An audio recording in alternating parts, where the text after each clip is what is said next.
सच्चा प्यार उस लड़के का है क्या जिसने तुम्हारे शरीर को नोच लिया पहले दिन, जिस दिन उसको मौका मिला उन्हें तुम्हें नोच कर रख दिया, निचोड़ कर रख दिया, और तुम कहती हो सच्चा प्यार उसका है? तुम घर से निकली थी अपने सपनों को पूरा करने के लिए, तुम घर से निकली थी कुछ बनने के लिए, बिगड़ने के लिए नहीं। आईएएस बनने के लिए, आईपीएस बनने के लिए, जज बनने के लिए, आर्किटेक्ट बनने के लिए, अच्छा इंसान बनने के लिए, लेकिन तुम बनी क्या? किसी की गर्लफ्रेंड।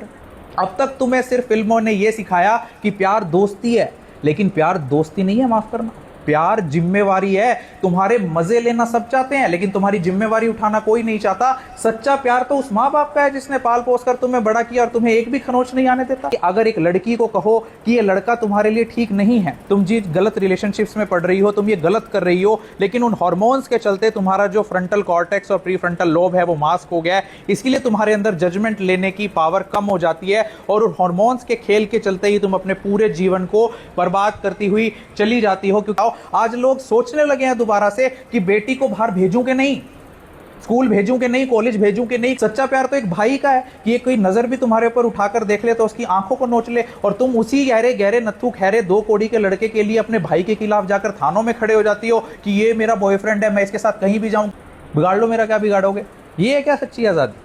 हमारी दुनिया में आर्टिफिशियल इंटेलिजेंस आ गई है, साइंस ने इतनी तरक्की कर ली है, तुम लोगों ने अपने दिमाग में ऐसा भूसा भर लिया रिलेशनशिप्स का कि आज ये सेमिनार कराने की जरूरत पड़ रही है रिलेशनशिप इश्यूज की। लोग को पता है आपकी जो गर्भ निरोधक गोलियां खिलाई जाती हैं आपके शरीर का सत्यानाश कर रही हैं? किसी को पता है? कोई लड़का आपको आयरन, फॉलिक एसिड, कैल्शियम की टैबलेट्स नहीं लाके देता होगा कि तेरे अंदर खून की कमी है, आजा मैं आयरन की कमी तेरे अंदर पूरी कर दूं। लाता है क्या कोई लड़का? देखा है आपने किसी फिल्म में? देखा? आज आप लोगों की जो सैनिटरी पैड्स की और मेंस्ट्रुअल हाइजीन थी उसका मजाक बना दिया इंटरनेट ने। कहां तुम लोगों को एजुकेट करते करते आज इस तरह की रील्स लड़कियां वायरल कर रही हैं। हद हो गई है यार देश में, और इन रील्स को कोई रोकने वाला नहीं है।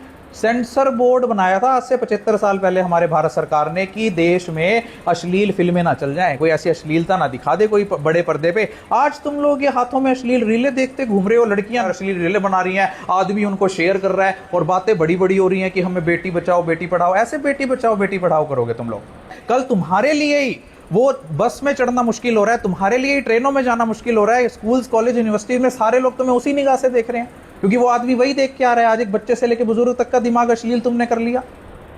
एजुकेशन करेक्टर बनाना है, और तुम अपनी बहन बेटी को ये छोड़ के आते हो कॉलेज स्कूल, कहते हो कि ध्यान रखना बेटा, ध्यान लगा के पढ़ना, और दूसरी को तुम बंक करवा के स्कूल कॉलेज से होटल कैफे में ले जाते हो। ऐसे बेटी बचेगी, ऐसे बेटी पढ़ेगी। हमारा मकसद सिर्फ देश के युवाओं को जगाना है, उन्हें बचाना है, बेटियों को उनकी जिंदगी में वापस लाना है। अगर तुम किसी की गर्लफ्रेंड बनी घूम रही हो, गंदे रिलेशनशिप्स के चक्करों में पड़ी हुई हो, तो आज ही छोड़ दो उन लड़कों को और लौट आओ अपनी जिंदगी में, अपने घर में। जिस शरीर को मंदिर की तरह माँ बाप ने पाला था, संभाल कर रखा था, उस बॉयफ्रेंड ने उस शरीर को नोच कर सब कुछ लूट लिया, वो तुम्हारा दोस्त कैसे हो सकता है? माँ बाप ने तुम्हें घर से सर उठाकर चलने के लिए भेजा था, उस बॉयफ्रेंड ने तुम्हें मुंह छुपाकर होटल कैफे में जाना सिखाया, वो दोस्त कैसे हो सकता है? घर से तुम किताबें लेकर निकली थी, उस बॉयफ्रेंड ने तुम्हारे हाथ में गर्भ निरोधक गोलियां पकड़ा दी, वो दोस्त कैसे हो सकता है? माँ बाप ने तुम्हें कॉलेज, स्कूल, यूनिवर्सिटी भेजा था कुछ बनने के लिए, पढ़ने के लिए, उस बॉयफ्रेंड ने तुम्हें उस माँ बाप का दुश्मन बनाकर थाने, तहसील और कोर्ट में पहुंचा दिया, वो दोस्त कैसे हो सकता है? तुम पढ़ने बढ़ने के लिए निकली थी, लिव इन रिलेशनशिप्स में कटने के लिए नहीं निकली थी। तुम निकली थी घर से आजाद होने, उस बॉयफ्रेंड ने तुम्हें अपने हाथ की कठपुतली बना लिया,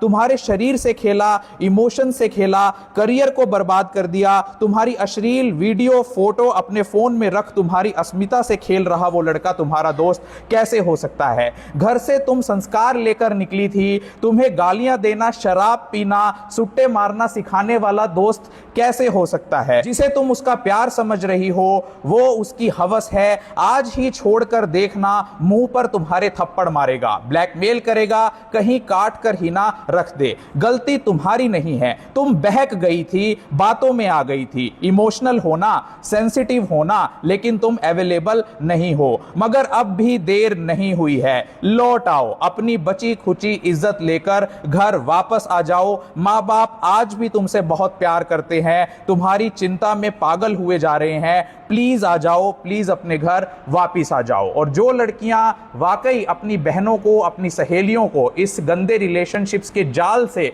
जो माँ बाप अपनी बेटियों को और बहनों को, अपने घर की लड़कियों को इन गंदे रिलेशंस के जाल से बाहर लाना चाहते हैं, इस आवाज को देश की हर लड़की तक पहुंचाना है। भारत माता के वंदे